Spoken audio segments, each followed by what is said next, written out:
Hey everybody, welcome back to the channel. Getting ready to start on those bike parts and that box over there. Okay, took the light out and the emblem off, hinges, gasket. Gonna start bagging up parts. Give this a good wash and get ready to start sanding it down.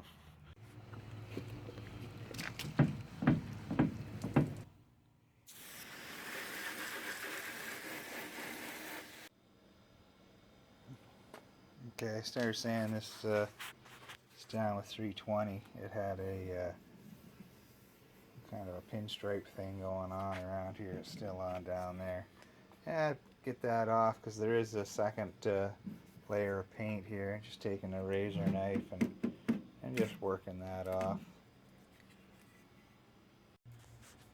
Okay, I hit all the flatter areas like these and didn't get up into these rounded areas like this. I'm going to do that by hand with some 320 wrapped around a Scotch-Brite.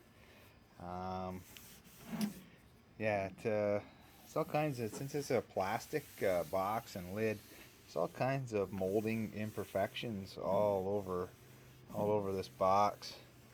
Gonna not do body work on those. I don't see a need to do body work on those. The factory didn't correct them. They just painted through them. I don't see any reason to fix any factory imperfections, but there are a few areas scuffed up, got some, gouges on them and stuff. So that stuff will get cleaned up after I get it sanded down, and then we'll get to the first run of primer on it. Okay, so the box is all in primer. Sanded it back with 320 around the edge here. Got rid of the two-tone, sanded it all back. Had to hand sand some of it. Did a few minor touch-ups. That's all. It's all primed up in 2K primer, and I used this stuff here, Dominion Sure Seal. I carry on with doing the repair on the cowl. It's got all kinds of wax on it. All these white bits are wax. I'm gonna have to give this a really good frickin' wash with some dish soap and water. Hit her with the hose and then get into repairing these areas. Okay, so those parts are primed. I got all the little clips and things off. I got the reflectors off the sides, and then I had to give it another wash because there was a whole bunch of wax in all these little hidden crevices. Now owner wants these holes filled in, some kind of a plate put in there so that these switches can go in there kind of like that. So it's an interesting situation to figure that out. Okay, so I ground this around, scuffed it all up with a roll-off on the inside and the out, and got a little square cloth cut out just to cover the holes. And I got my resin hardener and a little brush. What I'm going to do is going to mix this up. You guys don't really need to see, but this is just what I'm going to do. I'm going to mix this up. I'm going to flip this cowl over so that I can laminate this into the back of here before I attempt to put anything in the holes on the front side, just to give it a little reinforcement so I don't end up with a plug that may possibly fall out because there's nothing holding it in on the back. I suppose you could put put something else in there. Maybe you could just stick a piece of cardboard in there or something, but I'm gonna put a piece of cloth in the back nonetheless. So you can see that's set in there pretty good. It's not perfect.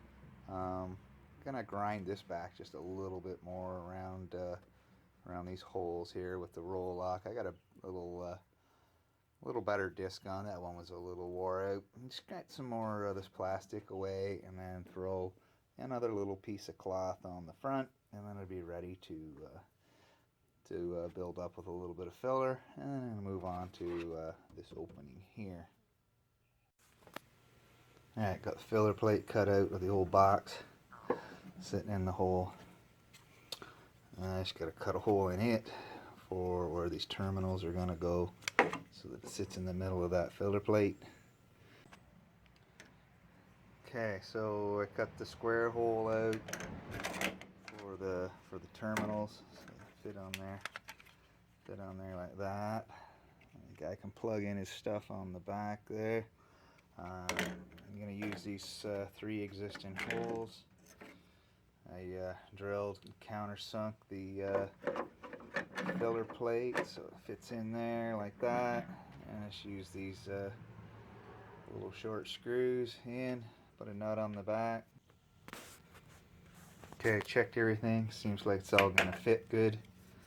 Go in there like that, there's lots of room. This is that screw. I'll pop this back out. I'm going to go around the edge here, since there's not, as you can see, there's not much room on the edges, and pop this back out. I'm going to hit the edges with a roll lock, get it all, you know, gouged down, go around the edge here as well, and then set back in, and then fill these in, and just put a little skim just around the edge here to fill in that crack. So I got the piece put back in. Before I tighten the screws up, I put some blue Loctite on there so they won't come loose. Now ground this back around here. You can see now I just want to get, just like I said, just a little bit of fiberglass filler in the edges, and probably fill in these holes here, fill in those notches. I don't think it's going to be too difficult, because when the switch goes in, you can see it pretty much takes up the whole thing, so I don't think it's going to have to be absolutely stunningly perfect. Alright guys, I got out the ABC Glass Plus. It's a very short strand fiberglass filler compared to a Bondo brand fiberglass filler. You can see it's almost like a paste. The chop is so fine in the fiberglass. Mix this up. I don't have any red hardener. I got blue. Doesn't matter. I'll make sure I put lots in. Mix that up on my mix board here, and then I'm just gonna, you know, fill in the crack around the edge, and I'll get out a little knife and go around there and clean up the edges. Okay, so you can see I got that little crack around the edge all filled in, and the notches. This is almost hard now. It's really tacky. Let that harden up just a few minutes more, and then I'll get a razor blade and cut away some of this little bits of straggling pieces here, just to make life easier when I go to sand, especially inside these corners, before this gets too hard. Alright, so both these areas are ready to sand down. I'll hit this with the DA sander and top it up with a little skim of filler. This part, on the other hand, the crack's all filled in now. You can see, I'll get you in the shot. I use the tape here to help hold this line. They're getting filler up here, so I fill these notches in there, and that notch there, and that notch there and there. Looks pretty good. A little quick sand. That should be nice. Alright, this little spot come up real good here. Haven't got to this yet. I thought I'd kind of try to finish this area off a little bit. Sanded back good. I cut a couple of air bubbles out that I saw. I got some, well, this is Evercoat 2K fine filler. This comes in one of them kind of accordion squishy cans. I didn't like that, so I mixed it real good and I transferred it into this can. It's been in this can for probably going on 3 years now. That's how much you need of it from time to time. At least it didn't go hard in one of them accordion plastic containers. So I just mix a little of that up, put it on there, and then carry on. Okay, I've left that other area for the minute. Started on this crack here. It goes all the way down under here where somebody's already started working on it previously. Now I got poking around in here with a screwdriver. I've got these two pieces kind of coming together. What I'm going to do, heat it up with the heat gun just a little bit with the tapered nozzle here to kind of keep the heat in the area that I want. I'm going to try to push. This is pushed up and it's pushed in. So I'm just going to kind of heat this area and try to get that to pull out by pushing on it from the inside while it's still warmed up. And I'm not going to heat it so that like the plastic just like FOs completely. Just want to warm it up just enough that I can manipulate it. Okay, so you can see how flexible, hopefully, this plastic's become. I'm pushing on it with the screwdriver. It's just at that point. It's kind of jelly. Just working the edge along here, just like that. Pushing it out, stretching it back out. Hope you guys can see that. Starting to cool off. I'm still gently pushing on it from the inside with a flat screwdriver.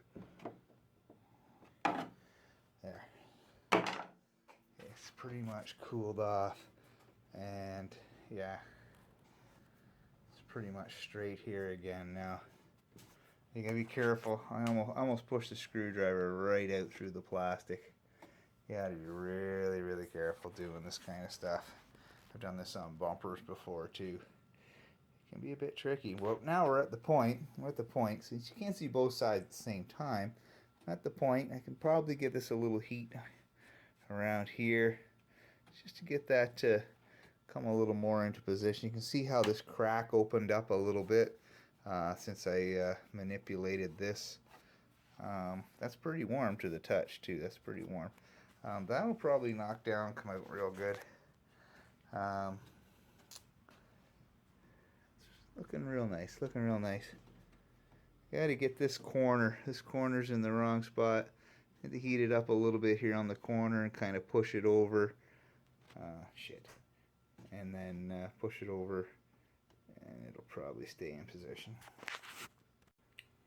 Okay, so a little corner piece popped out. There wasn't much holding that in there.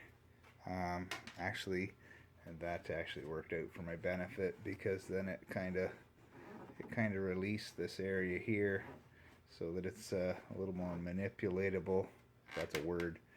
I can be able to apply this around. I'm going to put a little bit of heat on it here, push that back out just a little bit, and then we pull out the soldering iron, kind of bridge this plastic along this crack back here and down through here and over here, and then scuff it back with the DA, or I should say the roll-lock, and put some filler on it.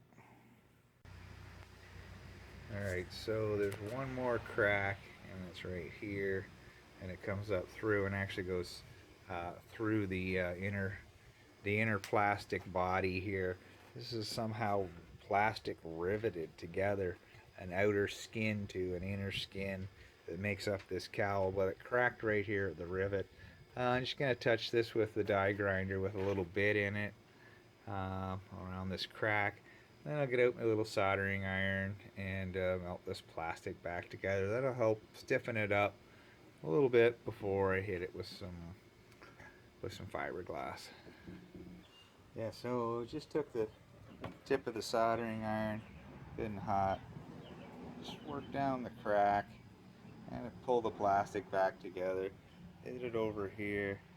This is ready. I'm going to pop the clamp off here, and so this is all mated up quite nice. It was all sprung out of shape before, so it was clamped, and then soldering iron bonded that plastic back together in there. Now I can do this little bit here and there, ready to grind it down. Since this is now lower, I just, like I said before, I just used the disc, cut-off disc that was already in the little die grinder, and I just scarred up the plastic a little bit, so it was just a little below the painted surface. So there'll be some fill up, and it's all bonded here. So a little spot there, and clean that up. Okay, so get this turned. So that's done. brown through there. And I'm just going to hit all these areas with the roll lock to just to gouge them back. You can see how far down, I hope, see how far down the plastic is now bonded down in there, right? Which is almost through the piece itself. It's pretty thin plastic. I'm just going to gouge these areas back all around where I did that plastic welding with the soldering iron, and then get some of that ABC fiberglass filler and start doing the body work. Okay, I got filler on there. Filler's all on here. All nice, getting hard. I'm gonna grab a block, put some 80 grit on it, knock this down. There's lots of meat here to work with. The shape shouldn't be too bad. It's pretty much straightforward. Comes down, sweeps down off in a straight line, but at a rolling corner. There's lots of material to work with to create that. Sand and body filler is pretty boring, so I'll leave you with that. If I have a problem with shaping it, and it might be something there of interest, till then, come back when I got it done. Okay, the repairs come up really nice here. Just going back here, still got those other two to work on a little bit. I'm just going to mix up a little body filler, fill in these low spots and these heavy scratches. So this repair is pretty much done. Went around it with some fine filler, cleaned it up, sanded it back down to 180. Went around the edges here. I'm going to flip it over because this lip rolls to the outside here. It's not even all the way around, and I'm going to use that as my tape line because I'm going to be painting the inside, repaint the inside black and the outside whatever color, and I'm going to use that as my tape edge right along here. So I don't want that spilling out over the top of here. So I clean that up and get ready for primer. Okay, here's where I'm at now. Pretty much got everything all sanded back with 320. Around here there was that pinstripe tape stuff. Couldn't quite tell what was going on. I could feel it, but I couldn't catch it with my finger. So I ended up, I went over it with 80, 180. Now I'm at 320, sanding this area all back. Seems like that stripe just sucked itself right in there, and you can still see little outline halos here on the sides where it said had the Honda emblems on there. That adhesive they use, it goes like right through right down to the bottom almost. It like just sits in there for years and just eats its way in, so you're best just sand that right back. Anyway, I'm gonna carry on. Not too worried about like the inside of here. It's all Scotch-Brite work, and downside here as well, that's all Scotch-Brite work and all these tight crevices. So I get this done, cut you back on when I get to primer.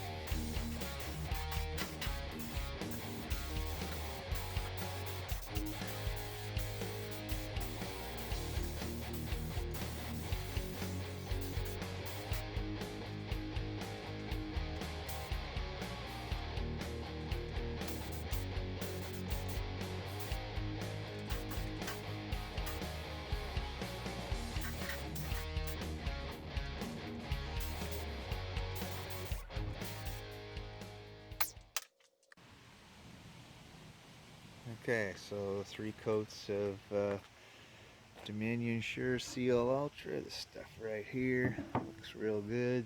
Out here drying in the sun. Repair gonna need just a little bit of a cleanup. Not too bad.